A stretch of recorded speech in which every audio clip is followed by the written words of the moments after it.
எனக்கு ஏன் அவன் மேல் அவ்வளோ காதலும் ஏக்கமும் கோபமும் தாகமும் அவனை தினமும் எதிர்பார்த்து கொண்டே இருப்பதும் என் வேலையாக போகிறது. எனக்கே என்னை பிடிக்கவில்லை.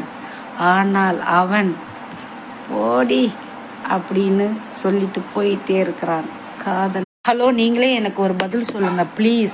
அங்கங்க பொறுப்பா ஏன் இல்லை? ஏண்டி வேஸ்ட் செலவு பண்ற? ஏண்டி பொருளெல்லாம் வீணா கிடக்குது? ஏண்டி வடிச்சு வீணா கொட்டுறீங்க? காய்கறிலாம் அழுகுது, போகுது, வருதுன்னு பொறுப்பே இல்லையா? நான் சம்பாதிக்கிறதெல்லாம் வீண் செலவு பண்றேன் அப்படின்னு சொல்லி திட்டிதாங்க கேள்விப்பட்டிருப்பீங்க.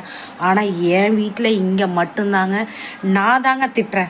ஏன் வீண் செலவு பண்றீங்க? ஏன் வேஸ்டா போகுது? ஏன் பொருள்லாம் வேஸ்டா? வாங்கிட்டு வந்த பொருளை ஏன் சாப்பிடாத வீணா போகுது அப்படின்னு சொல்லி தினசரி நான் தாங்க சண்டை பிடிச்சிட்டு இருக்கிறேன். என்னை ஏன் பொறுப்பா இருக்கிறேன்னு சொல்லி திட்டுறாங்க வீட்டுல. ஏங்க இது எங்கெங்க போய் சொல்லுவாங்க? அங்கங்க வந்துட்டு பொறுப்பா உள்ள மனைவி இருந்தாவே அங்க பெரிய ஒரு சேமிப்பு, ஒரு பாதுகாப்பு தானேங்க. இங்க வந்து இருக்காத பொறுப்பா லீவ் விட்டது. ஏன் உனக்கு லீவ் விட்டதும் போது உங்களுக்கு தலைவலியா இருக்கு? நீ பொறுப்பாகவும் இருக்க வேணாம், எதுவும் வேணாம் சாமி, நீ எங்கேயோ வேலைக்கு போன்னு என்னை சொல்றாங்க, துரத்தி விடுறாங்க. நான் என்னங்க பண்றது? நேர்மைக்கு காலமே இல்லைங்களா? நீங்களே பதில் ஒன்று சொல்லுங்க. என்னால தாங்க முடியலங்க.